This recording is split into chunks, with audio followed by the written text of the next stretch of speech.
It's almost even as Liverpool and Man City play to a 1-1 draw at Anfield, the result of which means that Arsenal are now leading the Premier League table on goal difference with 10 matches left to play.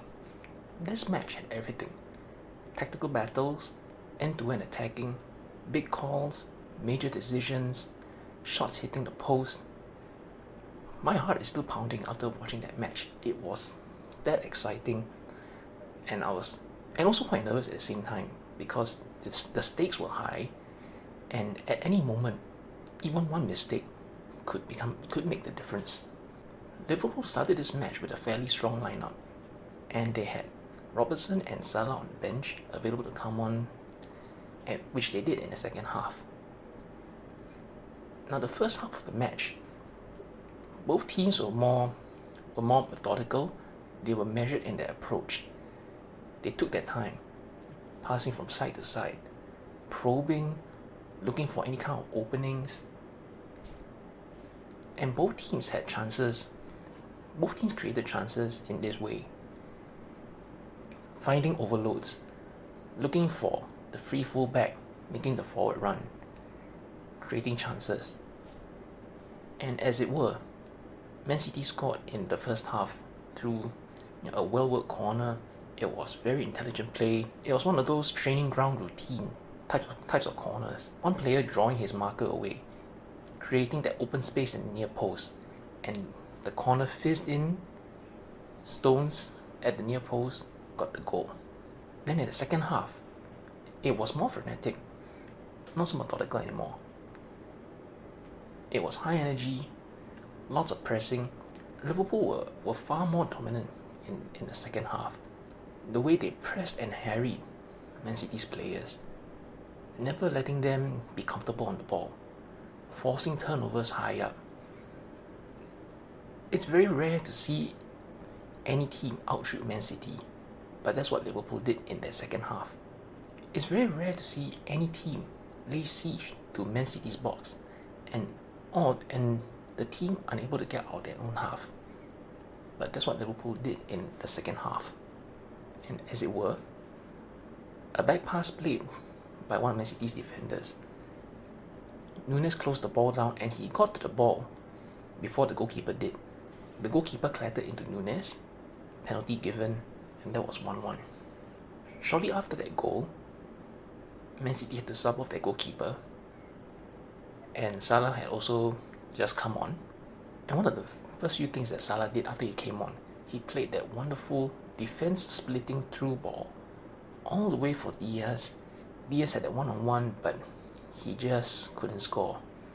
His shot went wide. As the second half wore on, getting towards the final stages of the match, it was quite visible that Man City were trying to slow the pace down, trying to keep possession, and almost trying to play for a draw.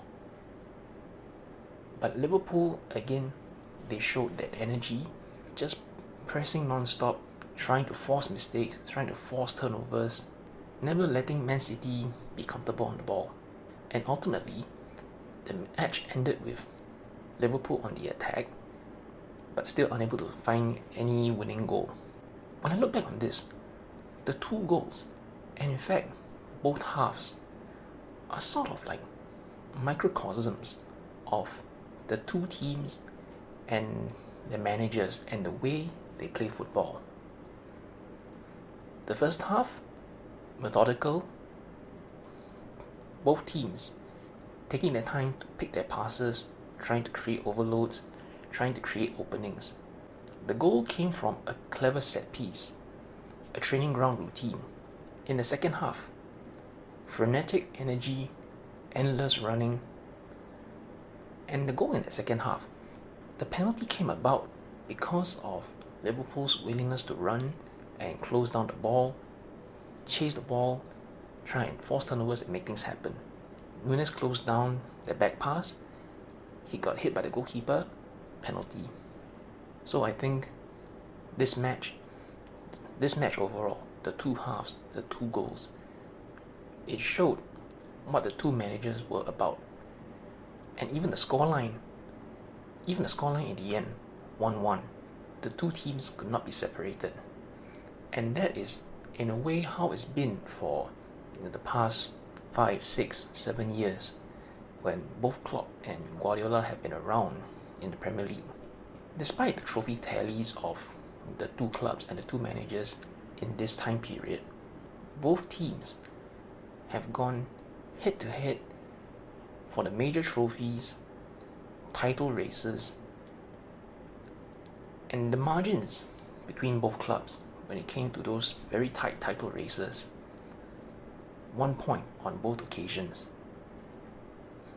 I think this match, everything about this match, summed up what it's been like for both these two teams and both these two managers for the past several years. Now, with this 1-1 draw, it means that Arsenal end the weekend top of the league table on goal difference by about 8 to 10 goals in their advantage, somewhere in that region.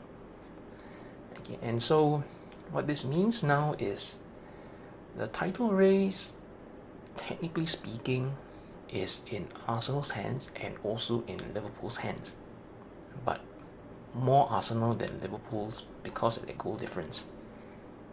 If Arsenal win all their matches, they win the league. If Liverpool win all their matches, they could also win the league provided they overtake that goal difference.